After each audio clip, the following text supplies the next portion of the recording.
Bienvenido a El Periodista, canal de noticias y entrevistas sobre derechos humanos, política, cultura y deportes. Les doy la bienvenida al canal de El Periodista. Mi nombre es Mariana Velasco y en esta ocasión hablaremos de la sección 34 del Sindicato Nacional de Trabajadores de la Educación en Zacatecas. ¿Sabías que el maestro Filiberto Frausto Orozco es el secretario general democrático de esta sección? Él y su planilla ganaron las elecciones realizadas el 13 de diciembre de 2024 en una jornada enmarcada por trampas e inequidad. El también integrante del Movimiento Democrático Magisterial Zacatecano aseguró durante su toma de protesta que nuestros agremiados van a tener una representación seria, honesta y respetuosa. Para conocer más del tema, les invito a ver la charla que tuvo Abraham Cornejo Medina con el maestro Filiberto acerca de la lucha magisterial en el estado de Zacatecas. Les doy la bienvenida al canal de noticias y entrevistas del Periodista. Soy Abraham Cornejo Medina y en esta ocasión conversaré con el maestro Filiberto Frausto Orozco. Él es secretario general de la sección 34 del Sindicato Nacional de Trabajadores de la Educación en Zacatecas.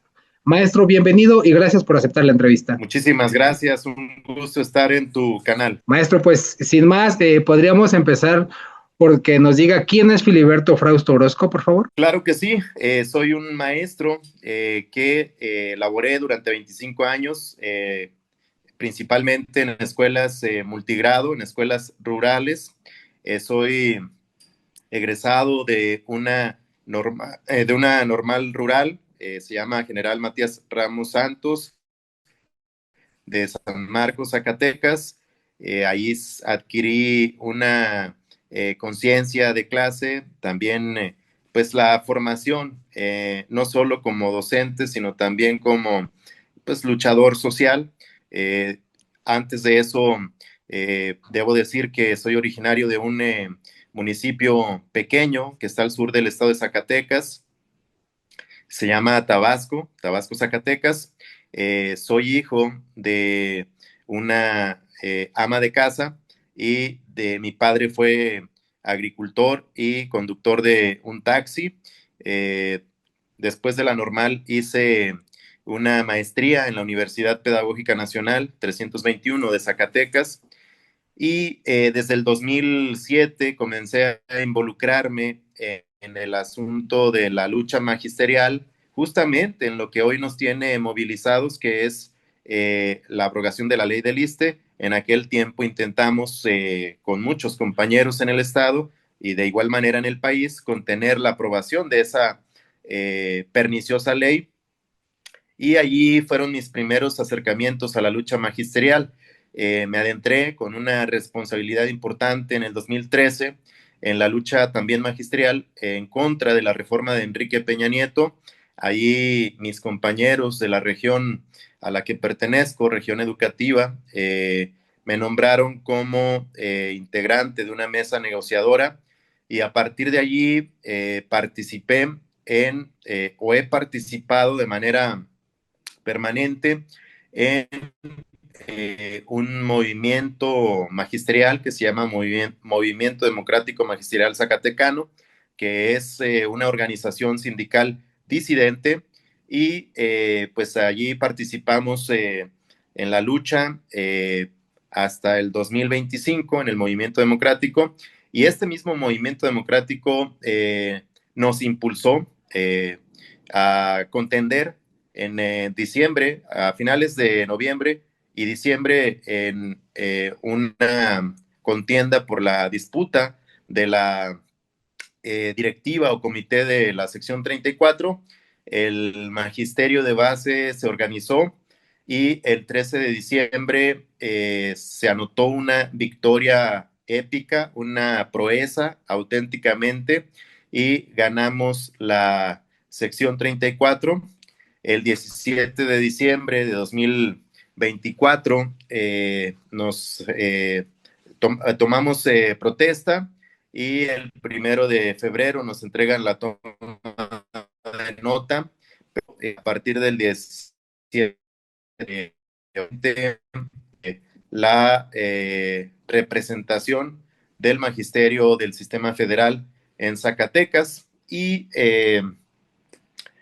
muy pronto nos encontramos con algunas demandas de los compañeros demandas no atendidas por el gobierno del estado, y nos obligaron a salir en algunas protestas históricas. Hubo una respuesta magnífica, salieron a la calle más de 25,000 maestros en marchas pacíficas totalmente, algo que no se había visto desde 2013. De hecho, se superaron las manifestaciones y número, y en esas manifestaciones comenzaron a adherirse distintos sectores sociales interesados en, desde luego, nuestras demandas, pero también como una coyuntura para alzar la voz en contra del gobierno estatal por algunos incumplimientos o algunas obras faraónicas que no gustaron a los ciudadanos, sobre todo de la capital,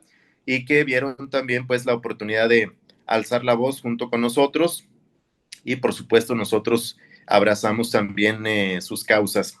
Y pues posteriormente nos hemos encontrado en esta movilización también histórica del pasado 15 de mayo.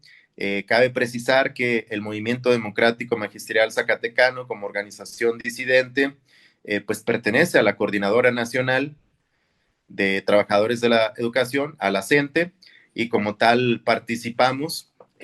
Somos 3 secciones en el país con toma de nota que nos asumimos como disidentes, como organizaciones pues contrarias a lo que representa el CENTE Nacional. Nosotros sostenemos que históricamente el CENTE Nacional ha sido un sindicato corporativista, un sindicato blanco, es decir, corporativista porque pues han fungido como operadores electorales que acarrean votos al partido en turno. Bien puede ser el PRI, el PAN, ahora Morena. Lo vemos con mucha nitidez. Siempre han sido así, no han variado desde su creación en 1943 con Manuel Ávila Camacho. De hecho, el CENTE nace por instrucción del presidente, entonces pues se entiende con claridad que es un sindicato blanco, es decir, es un apéndice del gobierno y sirve como brazo controlador de los trabajadores de la educación. Otra vez lo vemos con mucha claridad en esta movilización.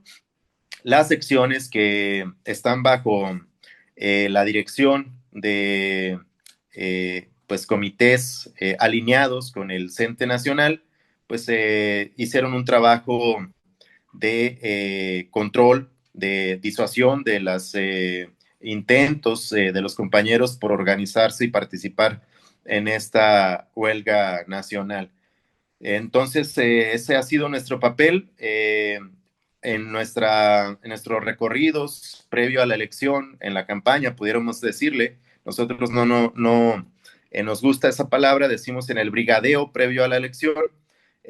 Hicimos el compromiso con nuestras compañeras y compañeros de que íbamos a intentar justamente darle un giro de 180 grados a el sindicalismo, a ese tipo de sindicalismo blanco y corporativista, para constituirnos en un auténtico sindicato, en una herramienta que defienda, o una herramienta para la defensa de los trabajadores de la educación, de los derechos de nuestros compañeros agremiados. Y en esa tarea titánica, compleja, estamos concentrados totalmente. Se dice fácil lo que nos acaba de contar o narrar sobre pues, la toma de protesta, ¿no? Y cómo el movimiento democrático magisterial zacatecano pues lo impulsó su candidatura para que llegara a ser secretario general. Pero si nos pudiera contar qué obstáculos tuvo que sortear para llegar a ser secretario general, qué trabas encontró en el camino. Bueno, hay muchas, una de ellas es que algunos 6 meses previo a la elección, éramos muy pocos los que hacíamos el esfuerzo, recorríamos el estado, nos encontrábamos con núcleos de compañeros activistas, núcleos muy pequeños, estamos hablando de 3, 4, 5 compañeros, y también nos encontramos a veces en ocasiones con el intento de persuadirnos para que dejáramos ese esfuerzo. Propios compañeros, secretarios generales del movimiento democrático, alguno de ellos pues nos dijo que pues este movimiento democrático estaba prácticamente muerto, que no convenía, que mejor nos dedicáramos a la actividad político-electoral. Eso fue un intento de pues desmoralizarnos. Prestamos oídos sordos, seguimos con nuestra tarea pese a la poca respuesta. En ese tiempo no sabíamos ni en qué momento saldría la convocatoria y ya una vez que sale la convocatoria nos encontramos con muchas dificultades. Una de ellas fue pues la preocupación porque no se aceptara nuestra planilla, tal y como había ocurrido en la inmensa mayoría de las secciones que hasta ese momento habían celebrado ya su elección para la renovación de la directiva, y nos vimos en esa preocupación. El equipo que integramos la planilla, varios de los que integramos la planilla, nos dimos a la tarea de cuidar minuciosamente cada uno de los detalles de los requisitos que se nos solicitaban para el registro de nuestra planilla. Afortunadamente lo conseguimos, pese a pues tantos obstáculos. Uno de ellos hasta las condiciones geográficas de nuestro estado para conseguir los documentos que se nos solicitaban de todos los compañeros integrantes de la planilla, que eran 122 compañeros entre titulares y suplentes, y conseguir pues todos los documentos, actas de nacimiento, credenciales, cartas de aceptación de formar parte de esa planilla, en fin, todos esos requisitos, el hacer acopio de ellos, el concentrarlos, nos costó muchísimo trabajo, muchísimo esfuerzo, y afortunadamente se consiguió soslayar ese paso. Una vez que se nos entrega el registro, pues consideramos que era el primer paso hacia la victoria, que habíamos conseguido el 50% prácticamente del triunfo, porque en nuestro estado para ese momento ya había cierta efervescencia, notábamos que había interés, y había también, por otro lado, en sentido contrario, un rechazo muy marcado, muy palpable en contra de la administración pasada, encabezada por Soraya Bañuelos, porque ella permaneció durante 8 años en ese cargo como secretaria general de la sección 34, en contra de la voluntad de los compañeros, porque hay que recordar que el periodo estatutario pues para este cargo es de 4 años. Ella duplicó ese tiempo, estuvo más de 8 años, pero además también llegó de una manera sumamente antidemocrática, se impuso con una violencia brutal en un congreso. En aquel entonces las elecciones o la elección del nuevo comité era a través de delegados en un congreso. En un congreso electivo, y el 14 de julio de 2016 se celebró en Zacatecas ese congreso en un hotel ahora tristemente famoso, se llama Baruch. Allí se nos citó, yo fui parte también de ese conjunto de delegados, aproximadamente 400 delegados, poco más, y a las pocas horas de haber iniciado ese congreso, y siendo presidente de ese congreso el actual secretario general del CENTE, Alfonso Cepeda, bajo un pretexto nimio, sin importancia, se reventó el Congreso con un grupo numerosísimo de cadeneros que habían traído de Torreón, Coahuila, apostados a los costados del salón donde estábamos celebrando ese Congreso, como si fuesen, pues, auxiliares de las personas que atienden allí, que llevan las galletas, los refrescos, y en realidad no eran personas de apoyo, sino personal de seguridad, y nos infligieron una golpiza tremenda. Para esto, premeditadamente, me parece, pusieron allí como mobiliario sillas de metálicas, de fierro vaciado, muy pesadas, y con ellas se nos lastimó.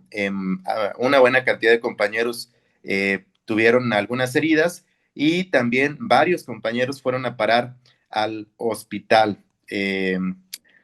Cabe señalar también que era algo sumamente cuidado. Alrededor de ese hotel estaban apostados centenas de elementos de la Fuerza de Seguridad del Estado, policía montada, granaderos, entre otros, y pues nos pareció que todo estaba planchado, como coloquialmente se dice, para perpetrar esa imposición de Soraya Bañuelos, porque hay que señalar que de esos 400 delegados teníamos la certeza de que por lo menos 250 estarían apoyando una planilla distinta al oficialismo, a lo que proponía el oficialismo, a la que seguramente estaba ya constituida desde nivel central, desde el CENTE Nacional, y esa fue la razón. De hecho, tenemos muchos elementos para comprobarlo. Uno de ellos es que al ingresar se nos entregó un gafete con cordoncitos de colores. Es decir, a quienes sabían perfectamente que eran institucionales, era de un color determinado, y a quienes sabían que éramos rebeldes, que éramos disidentes, se nos colocó un cordoncito de otro color, y de esa manera también los golpeadores profesionales sabían a quién deberían de agredir. A las pocas horas, con 23 delegados de más de 400, en un municipio cercano a la capital, a medianoche o en la madrugada, impusieron a Soraya Bañuelos. Entonces, me decía un poquito de la pregunta, pero sí, hemos tenido muchas dificultades como magisterio disidente, expuestos a muchos riesgos, como el que menciono, y por eso el magisterio estaba harto, estaba cansado de ese tipo de sindicalismo, y es en buena medida también la razón, pues, por la que en diciembre del año pasado decidieron darle un giro radical a lo que tenían como representación, y pues nosotros asumimos, reconocemos que esa victoria épica, que esa proeza corresponde al magisterio de base, porque sucedió un fenómeno muy hermoso, pudiéramos decir, porque si nosotros hacíamos recorridos por el estado en el intento de llamar al voto, evidentemente para nuestra planilla, la planilla negra, así se tituló, o así ese era el nombre, y nos contaban historias muy interesantes. Nos decían, ya estamos nosotros también apoyando, recorremos en nuestro tiempo libre, a la hora del recreo, algunas escuelas vecinas, vamos a hacerles la invitación para que apoyen, y nos dicen, si vienen de parte de la planilla negra, ni se entretengan, no pierdan su tiempo, sigan su camino. Aquí en esta escuela completamente estamos en favor de la planilla negra, así es que adelante, vayan a hablarles a otros compañeros de la necesidad de dar un cambio en esta coyuntura, en esta elección. Y pues muchas historias muy interesantes de maestras y maestros que hicieron un esfuerzo loable por ver triunfar esa causa, ese anhelo, y por tal razón también, además de nuestras propias convicciones, eso refuerza todavía aún más nuestro compromiso hacia nuestros compañeros agremiados. Oye, es importante que lo destaque, profesor, porque pues para una cuestión de memoria histórica, pues siempre es bueno recordar las luchas que han tenido, pues incluso pues en muchos movimientos magisteriales, pues ha habido incluso hasta compañeros muertos, ¿no? Entonces siempre es importante recordar lo que ha costado, ¿no? Democratizar un sindicato o secciones de los sindicatos que muchas veces han sido charros y bueno, pues que poco a poco se ha ido ganando pequeños espacios y pues, logrando la democratización de ciertas secciones. Pasando, profesor, ya a la práctica pedagógica, a la práctica docente, pues nos podría relatar para el auditorio cómo es dar clases en su entidad, pues cada una de las entidades del país pues tiene diversas cuestiones, diversos contextos, pues cómo es dar clases en su estado, en una escuela multigrado, si nos pudiera narrar para que la gente pueda comprender, ¿no? Que no es nada más llegar y dar la clase, ¿no? Nuestra entidad es eminentemente rural. Hay muchas comunidades de estas características y pues muchos maestros tenemos que laborar en comunidades muy alejadas, marginadas, pobres y en escuelas multigrado. Esto quiere decir que en una escuelita puede haber 3, 2 o hasta un solo maestro, como me tocó a mí desempeñarme en algunos años, y esto representa una dificultad enorme.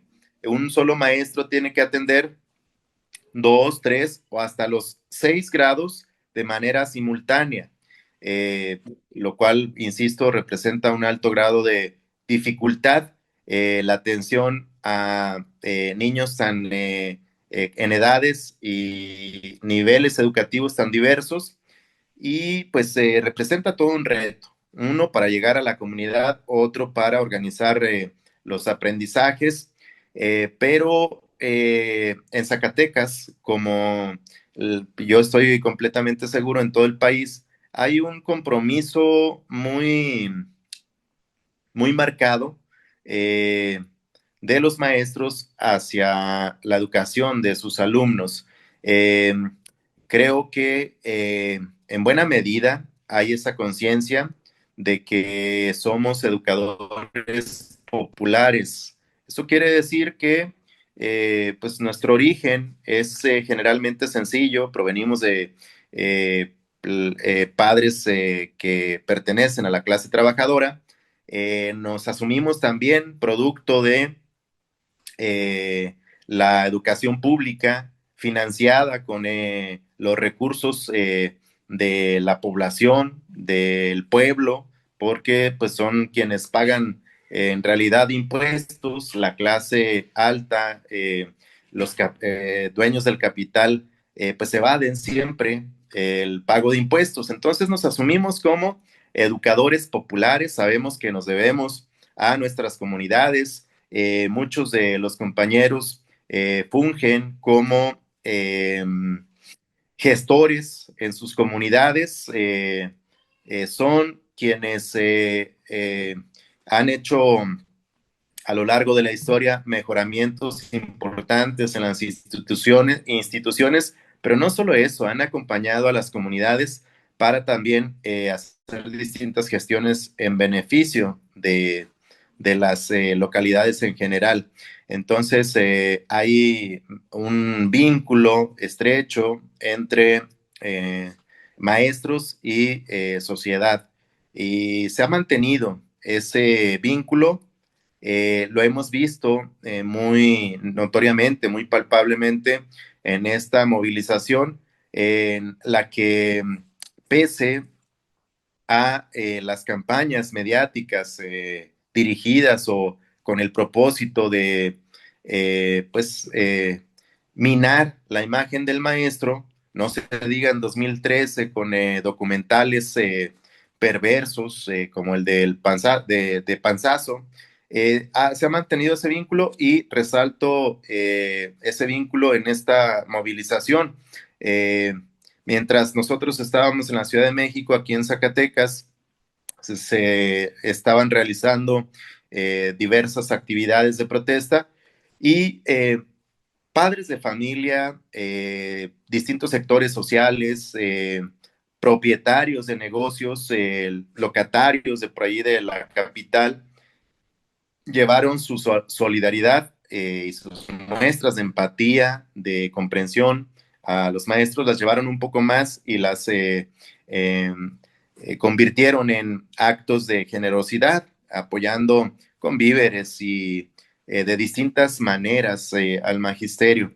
Entonces, pues nosotros nos sentimos muy comprometidos, muy agradecidos por esos gestos, pero siempre hay un compromiso serio, aunque, insisto, de repente se nos trate de considerar como flojos, como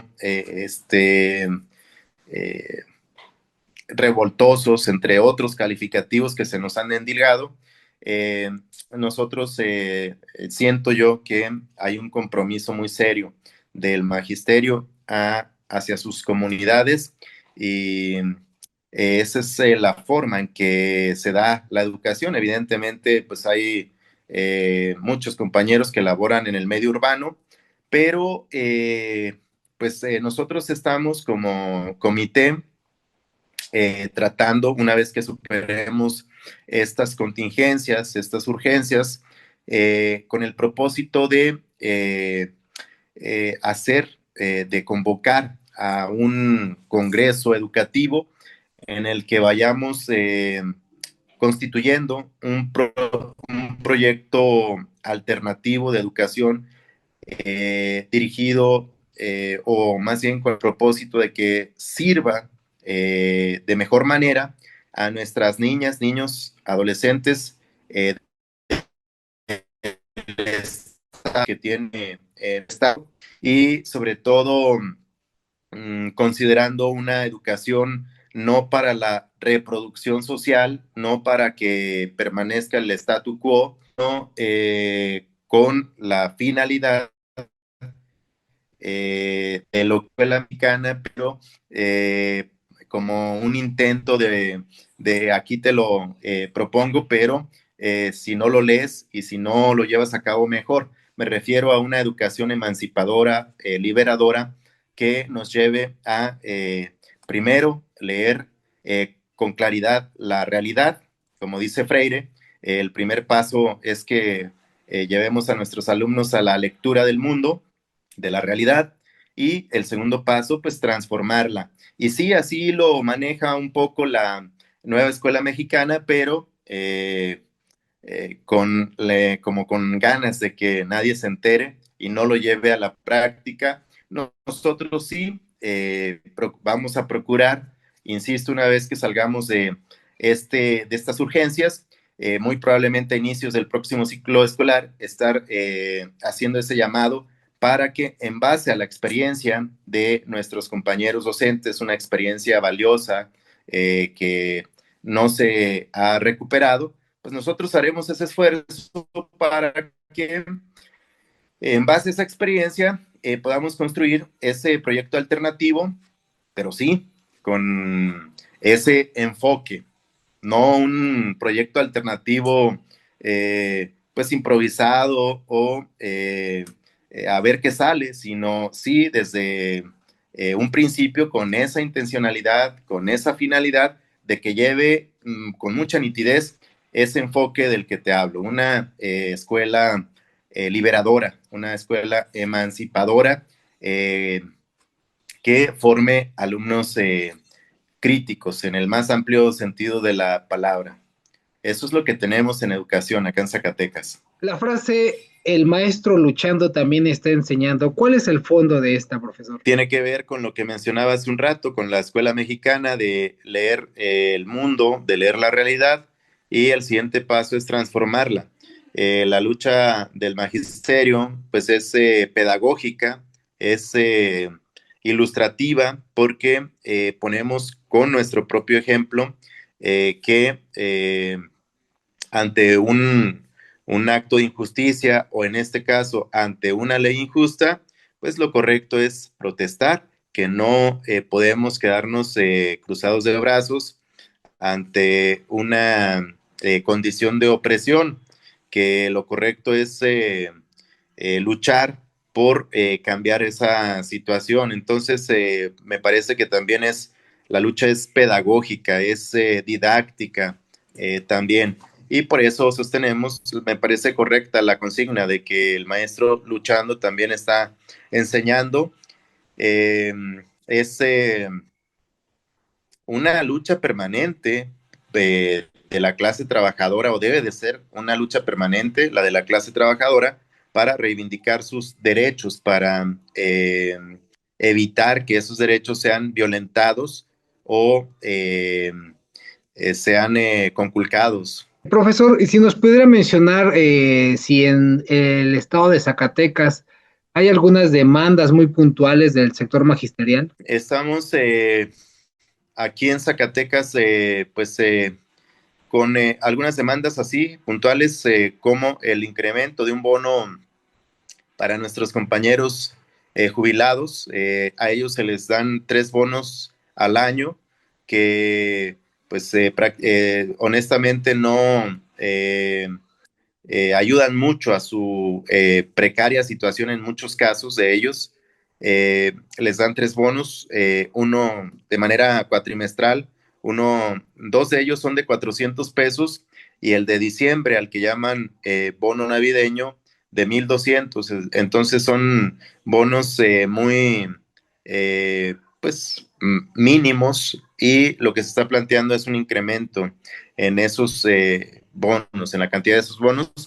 Y también estamos con la demanda de que se cumpla con el otorgamiento de las becas para hijos de trabajadores, que haya más bien que también se entregue un bono a los compañeros de educación física, que anualmente se les entrega, pero regularmente se hace a regañadientes, o en ocasiones se les intenta suspender ese bono.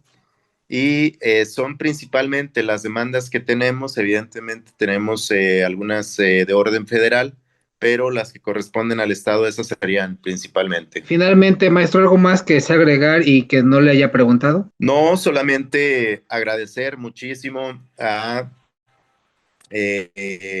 las personas que, como mencionaba hace rato, se han solidarizado, han empatizado, y a los padres de familia en particular agradecer su paciencia, su comprensión, que reiterar es una lucha por una causa justa, como he mencionado, y que es importante que también eh, lo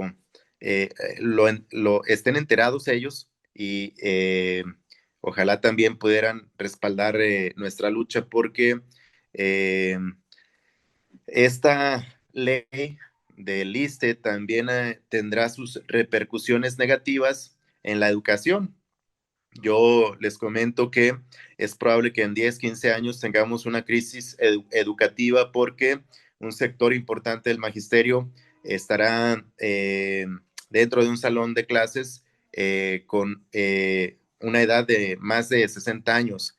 Y yo creo que muchos comprenden que la labor de un maestro, de una maestra, es altamente desgastante, estresante, y esos momentos de tensión repercuten en la salud, detonan enfermedades crónico-degenerativas, y para un maestro después de los 60 años es complicado, y pues es probable que ese segmento importante que se encuentre en este rango de edad esté frecuentemente solicitando permisos para atender su salud o sus enfermedades y pues también agotados y cansados, me parece que no es posible cargar sobre sus hombros el propósito de una mejora educativa. Y si se vislumbra una crisis educativa dentro de 15 años, cuando ese segmento, o más bien cuando un segmento importante de docentes se encuentre en ese rango de edad de entre los 60 a los 65 años, porque es importante poner de relieve que esta ley del ISSSTE, y sobre todo para quienes se encuentran en el régimen de cuentas individuales, se podrán jubilar y sobre todo hacerse acreedores o merecedores de la compensación del Fondo de Pensiones del Bienestar, solo si cumplen la edad de 65 años. De lo contrario, pues tendrán un sueldo sumamente precario, Si alguien dice, yo ya tengo el mínimo de ahorros al que se me obliga para poderme jubilar y lo decide a los 60 años, no le van a entregar ese fondo o esa compensación. ¿Y con cuánto se va a ir? Pues se va a ir con el 27% de lo que estaba percibiendo en activo o durante el último año de vengado. De tal forma que si alguien mensualmente gana 18,000 pesos, una vez que llegue a los 60 años y decida, si es que, insisto, tiene el mínimo de fondos de ahorros, que ahorita es 1,800,000 pesos aproximadamente, pues tendrá una pensión de menos de 6,000 pesos mensuales. Esto pues es una cantidad pues que no alcanza para satisfacer las demandas básicas. Y por tanto, la ley es clara, o la reglamentación del Fondo de Pensiones para el Bienestar que tanto pregona el gobierno federal, se entrega sí y solo si se cumple con ese requisito de los 65 años de edad. Entonces, por tal motivo, sí, hacer el llamado a la sociedad de que pues es una ley injusta que tiene sus repercusiones muy negativas, muy perniciosas también para la educación. También nada más recordarle a todas las personas que nos ven, pues que es para los trabajadores al servicio del Estado, y pues también está la ley del Seguro Social, que también es súper precaria, y también pues muchas personas ya no vamos a alcanzar ni jubilación, ni pensión, ni nada de estas derechos que se tenían en el pasado, y que bueno, pues el neoliberalismo nos los ha ido cortando y cooptando. Pues profesor, no me queda más que agradecerle su tiempo y su disposición para atender esta entrevista. Nuevamente agradezco el espacio en tu canal para comunicarnos con tus seguidores. Bueno, pues muchas gracias a todas las personas que se toman el tiempo para seguir esta entrevista. Agradecería que le dieran un me gusta a la publicación y la compartieran con sus contactos para que el algoritmo de YouTube nos recomiende el contenido de este canal. Y recuerden que el maestro luchando también está enseñando, y no criminalicen la lucha magisterial. Hasta la próxima. Exacto. Hasta luego. Gracias. Gracias por ver este vídeo. Regálame un like. Suscríbete y no te pierdas más entrevistas y noticias.